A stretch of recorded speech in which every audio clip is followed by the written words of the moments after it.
Today's question comes from San Francisco, California.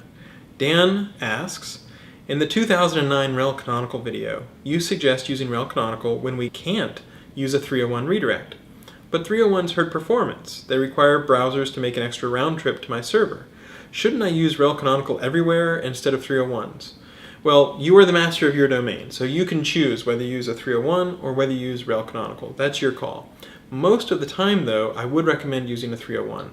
That's because everybody knows how to deal with it, browsers know how to deal with it, all search engines pretty much know how to deal with it. If there's some new little startup, they might not know how to deal with rel canonical if they're doing their own search engine, for example. And another thing to sort of keep in mind is usually when you're doing a 301, it's because you're going to some new place on your site, but you're typically not doing a 301 on every single interaction that your browser has. Normally it'll be your browser lands somewhere, you do a 301 to the new location, and then that functionality just continues just fine. So it's usually a one-time hop. It's not like it's a huge amount of extra work. The other thing is, if you're moving to a new location, your users will look at the address bar and they'll notice where they are. And so they want to have a good mental model of where they are on their site. So there's a lot of good cognitive kind of reasons and reasons why it might make sense to use a 301. It's just well supported. Everybody knows how that works.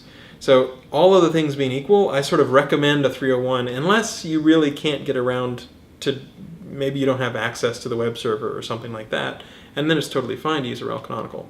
It doesn't hurt if you prefer to really go with rel canonical. It's just 301s are a little more supported, people understand them, and so that's what I would recommend as the first pass.